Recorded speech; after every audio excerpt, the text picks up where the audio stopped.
The first of our weekly visits throughout the football season. Mike Silver, long time around the league, and now the column at the San Francisco Chronicle, which directly to you, I have not been outside of social media, been able to congratulate you yet. So congratulations, and we're so excited to be able to do this with you here.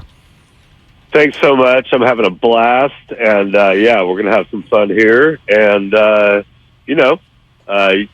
I think I'm a columnist at heart, so it's good to get back to my journalistic vibe roots. Well, I tell you what, it came out hot because it got everyone discussing things on Monday. So we'd love to hear a little bit more about the experience you've had talking to coaches and players.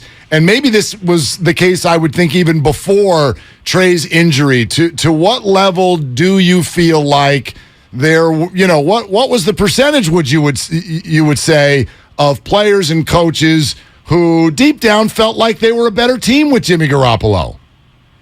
Well, it's obviously a complicated situation. So first of all, I want to do a better job than I did in the column of accentuating that no one is dancing on Trey's figurative grave. He's very, very well liked. He seems like a great kid.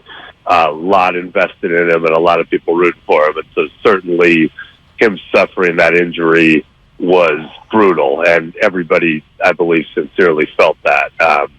I think what I was getting at in talking to some people is just that, they're trying to do two things at once. They're trying to throw Trey in and have him learn on the job. A 22-year-old kid with not a lot of experience, even in college, on a team that is constructed to win now, that's window may be closing, and that really is constructed to maximize Jimmy Garoppolo's strengths, throwing the ball accurately into very tight spaces, middle of the field, letting guys like Debo and Ayuk and Kittle run after the catch. So there was a transition going on, and the fact that they brought Jimmy back was clearly a hedge.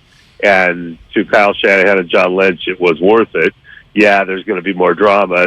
It's going to be potentially a little more awkward, but it's worth it because if Trey's not ready yet, or if he gets hurt, we now have a proven alternative. So, there was a lot of tension surrounding that, and I think, that tension is gone for better or worse as long as Jimmy stays healthy, because now you don't have the specter of Trey being replaced or people taking sides.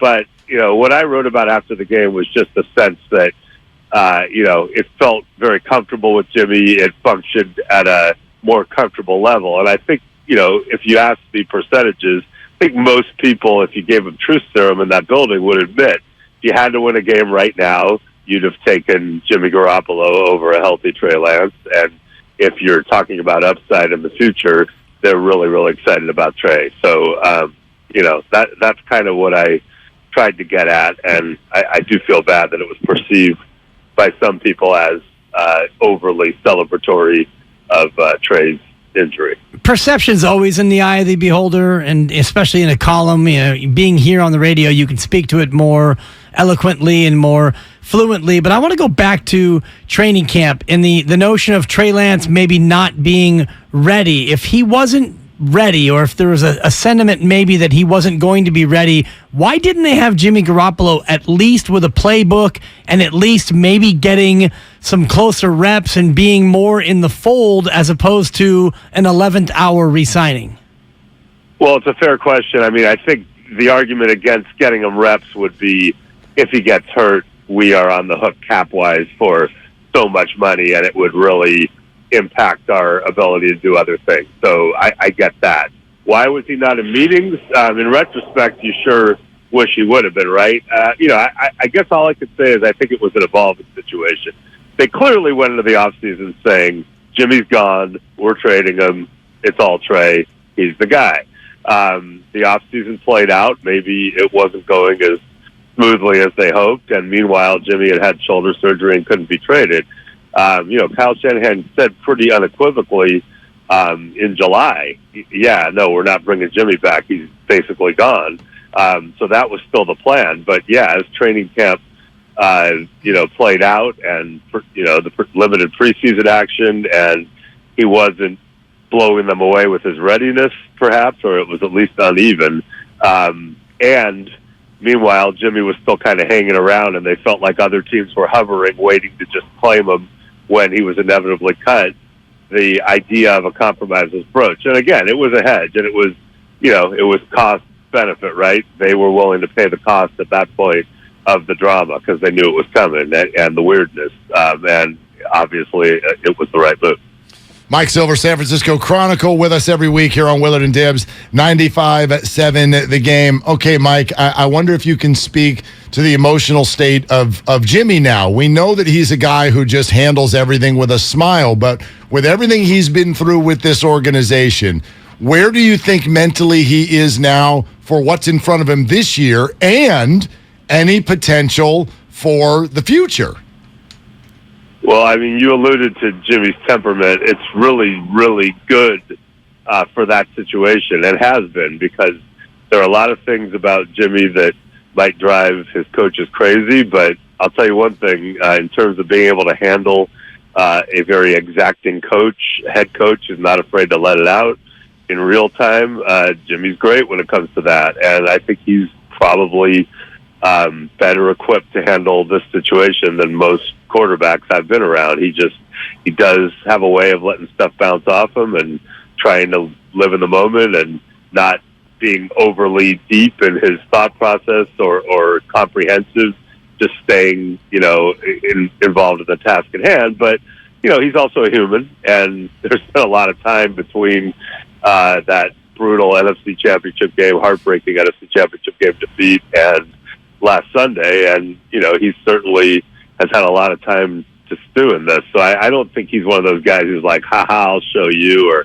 "How dare you give up on me," or now I'm gonna make everyone pay. But I do believe that he's cognizant of the change in leverage, and I wrote about that yesterday, and I believe it's in today's paper. I'm still unclear as to how the print and digital things align, but yeah, a little rusty. If you go to the website, certainly, or my Twitter feed, I wrote a column where I begin with a quote from The Lox and with Little Kim and DMX in 1998, a song I really like called "Money, Power, and Respect." Are you eating right?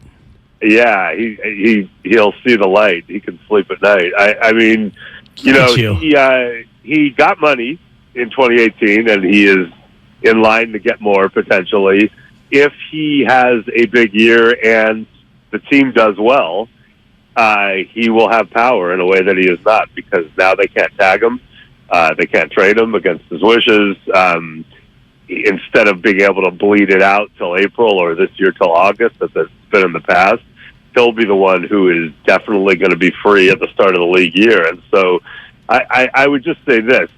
No matter what happens, I think because of Trey's relative inexperience and the injury, you got to have a second option going into next year, even if it's not Jimmy. And so whatever that is, a veteran who's done it, are you going to draft someone else? Are you in love with Brock Purdy at that point? You got to have a viable fallback plan. And so, if you want it to be Jimmy, then he's got power over the timing of that and certainly a lot of leverage. If you want it to be someone else, but Jimmy's still in play, he can still make you wait while other options potentially dissipate. So it's a total change in the power dynamic. And believe me, if this would be a good problem to have, because it would mean the Niners did really well and Jimmy played really well.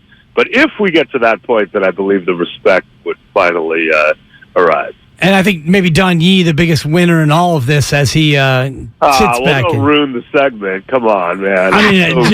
Just so heartwarming. Well, he's like, Jimmy's back for the bring. Yeah. And now now it's going to just bum me out for like another half hour. Sorry, Mike, but you know how I work. You and I go back far enough to know that I'm a bottom line guy. And I guess for me, what's the bottom line for the offense now going forward? Is it more use check in 21 personnel? Is it a chance for George Kittle to shine as he gets on the field? How is the offense now different with Jimmy G as opposed to what we were going to expect with Trey Lance?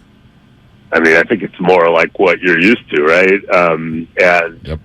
that wasn't perfect. A lot of people complained about it, but a running game, ideally, although their running backs keep dropping, but they will be able to run the ball and create play action, and Jimmy will do what he does best, which is hang tough in the pocket, even when pressured, deliver the ball quickly with really good accuracy into very tight windows where players like Debo and Ayuk and Kittle can catch and run. I think that's kind of the primary part of it. But, Kyle's always evolving. They're really, really good at this. They will be ahead of everyone, with the possible exception of Miami, who might be tied with them in terms of the intricacy of the running game and how it is intermeshed with the pass and what it can set up and how many different ways they can hurt you on the ground, even without a running quarterback. And they will definitely, have ways to beat you with the pass. I think one thing people were really excited about in the building is that Trey is such a good deep ball thrower and probably superior to Jimmy. And so you draft Danny Gray, who gives you a real speed threat. He was inactive in the Bears game, but he finally was active against the Seahawks and probably will be going forward. So, maybe Jimmy will be asked to try to get the ball downfield a little bit simply because Danny Gray is going to be taking the top off defense, hopefully. Mike Silver here on 95.7 The Game. Hey, Mike, before you go, I wonder if you could help launch us into the continuation of the conversation we're going to have next. When we were all tweeting before the segment, the promo said, "Does Kyle Shanahan know ball?" Good question. And you tweeted that's a joke, right? And so right before you came on, I was kind of going off on Bob in Los Altos and Jim in Napa. Jim in Napa with let me tell you what Kyle should do in terms of play calling. What do you tell people when they say, "Man, Kyle Shanahan in this play calling, I just don't get it. Here's what he should do"? What's your response to that? Well, no one's perfect in play calling, but there are ways that Kyle Shanahan could certainly fairly be criticized, right? And I haven't really done it thus far this season, but some people didn't like the fact that he was running Trey inside, and there have been some other things that I feel like people have thrown out.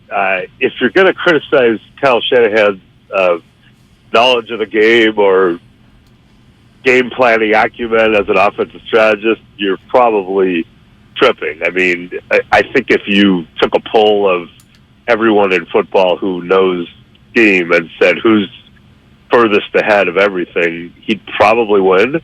And I think that's probably, earned, and that's why he's there, right? There are a lot of reasons why you could see potential in him as a head coach and think that he'd do a really good job. But the reason he got a 6-year deal and they were so excited about hiring him is because he is so next level when it comes to scheme.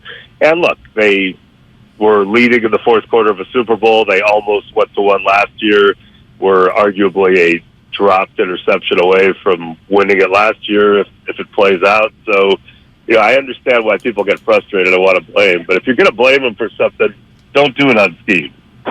It's not scheme for me, Mike. It's more just being too conservative. 3rd and 1, you bring Trent in motion. Gimpy, you run use check last year. And is it more about game management, the critiques, than it is about scheme in terms of criticizing Kyle? Yeah, maybe that is. The only thing I've heard people criticize him for, and I mean people who actually know football way more than me, is I've heard that he is so high on his game plan sometimes and so convinced it will work because it rightfully should, that maybe at halftime he is more resistant to making adjustments that simplify things based on what happened in the first half than other coaches, right? Like where another coach will go, "Oh my God, they just can't stop us in that third of the field. Let's just exploit it." Kyle might be like, no, this thing that hasn't been working is going to work if we just stick with it. Let's stick with the plan. And again, that's way over my head of football knowledge, but I've heard that before. But yeah, no, I think in the game, in the moment, he's pretty good. I mean, you could say, that Atlanta Super Bowl, he was too aggressive. First of all, that's on Dan Quinn. That's always on the head coach to green light. And secondly, I don't know, the Falcons would probably kill to have Kyle Shanahan calling plays for even a quarter at any point since then. Mike, great stuff. We're excited to do it every week, man. Thank you. Thank you so much.